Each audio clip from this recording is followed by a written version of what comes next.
So I'm checking out another budget tablet. This time around it's from Teclast. It's the 98 octa-core, it's called the model. It has 4G, which is quite interesting. Normally you don't see that. And it has two SIM slots on it. So full-size SIM slots and a micro SD card slot. And the bands it support will work for me, at least here in Europe, which is band 1 and 3. And also the 3G 2100 megahertz band, which is going to work for me. But this in the US, I don't think it's going to work. So I picked this one up from Light in the Box. And yeah, typical DHL packaging, you can see. Now, this is the first time I have used this retailer. So I'm going to have a little review at their service here. That they sent it out quite quickly. It's about 120 US. And also their packaging. So double boxed, but it looks like it has taken a bit of a beating. So there's some bubble wrap there. So the seals on the box have been broken, so no doubt they've already gone through and put it in English, check to see if it has any faults. So in the side, okay, a micro USB 2 cable. It looks like we're not going to have a power supply with this, but that's not a problem because any mobile 5 volt 2 amp, or at least has 2 amps charger, will work perfectly fine on these tablets. So the screen spec of this one is 1920 by 1200 resolution, very common screen that I've seen in the Pipo W3. It's an IPS panel.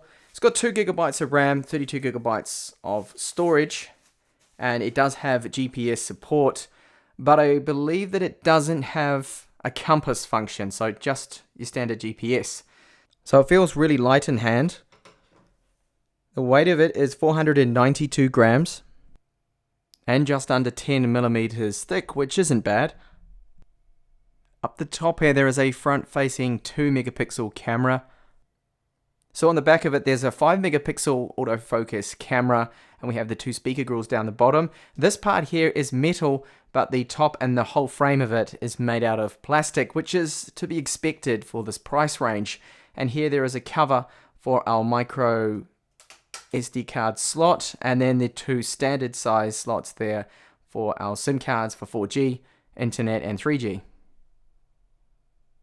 The quality of the SIM slot here and the cover feels a little cheap to me. The micro SD card port there for charging and data is in an unusual location on the top right hand side. Top right side of the tablet, you'll find the 3.5mm headphone jack, the volume buttons, power button, and a reset button. Now these are made out of plastic and they've got a little bit of play to them. They certainly aren't super high quality, but as long as they do the job, of course. So let's have a look and see how long it takes to power up. Now I went to power it up and it had no charge whatsoever. Connected it up to my 5 volt 3 amp charger, and in 1 hour and 40 minutes got almost 80% charge, so that wasn't too bad.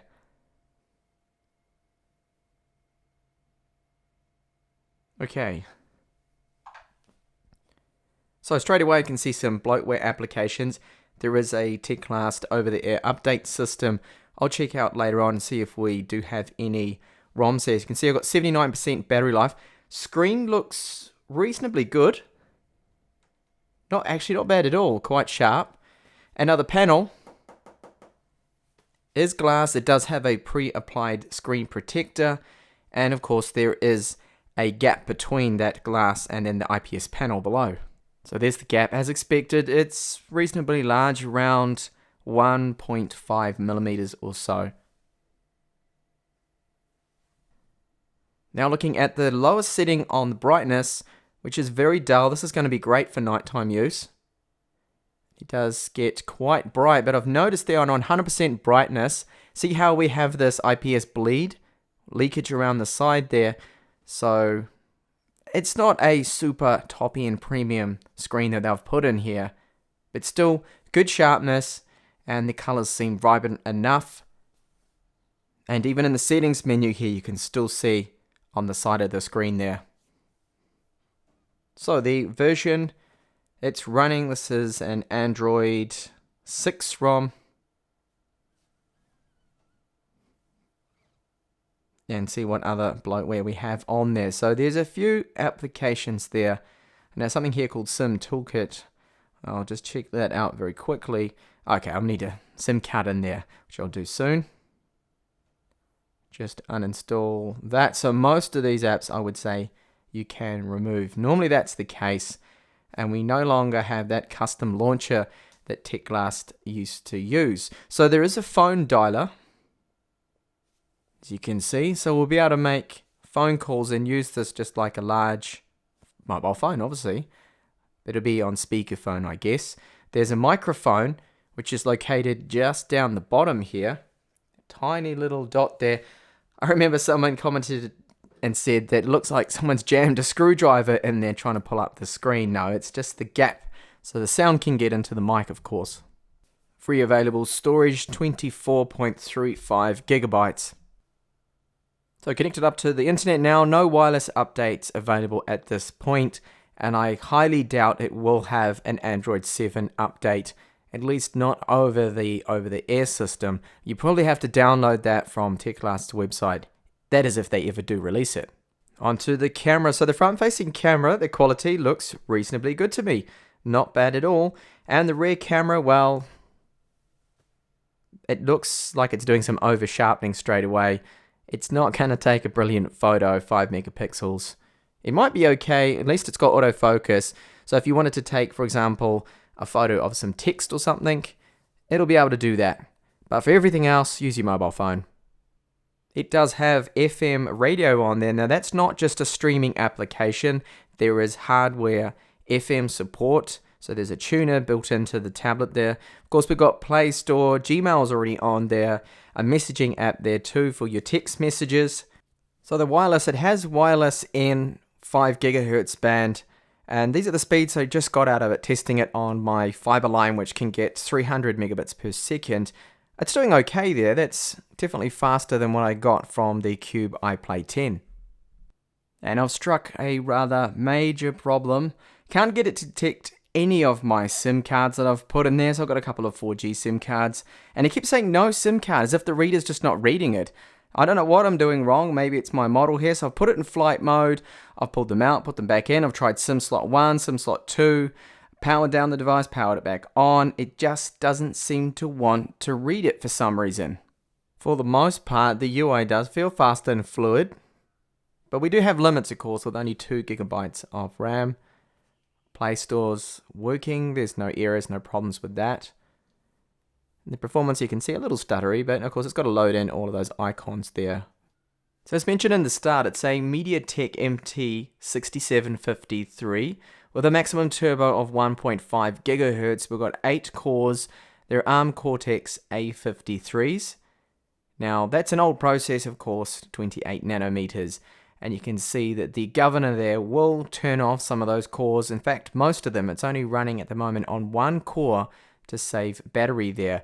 But at the moment, my battery from the start was about 79. Now, I haven't done a full charge or a full battery cycle yet, and the screen's been on 100%, but I'm already down to 65%. Just running Antutu now, and as you can see, the GPU's struggling with this. Very choppy, but I will test the game out in just a second.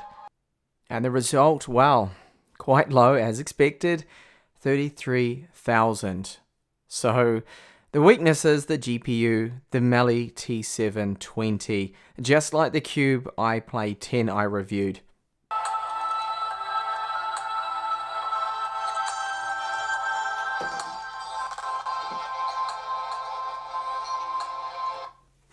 As expected, the speakers sound very tinny. They're not really that great. They've got a little bit of volume to them there.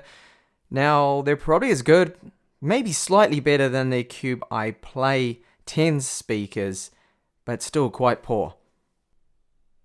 GPS does work, but it's not perfect. I noticed that now and then it will just completely lose the position, and there doesn't seem to be a compass. So it's not a gaming tablet, that is clear to me, because look at this performance. It is so slow. It's only running about 10 frames per second, if that, just like the Cube iPlay 10. Which means gameplay is going to be quite painful on those more modern demanding games. Now, Modern Combat 5, what I'm playing right now at the moment, isn't the most demanding game, so if you've got a game that was even more demanding than this, then game over. You would just end up getting so frustrated with this.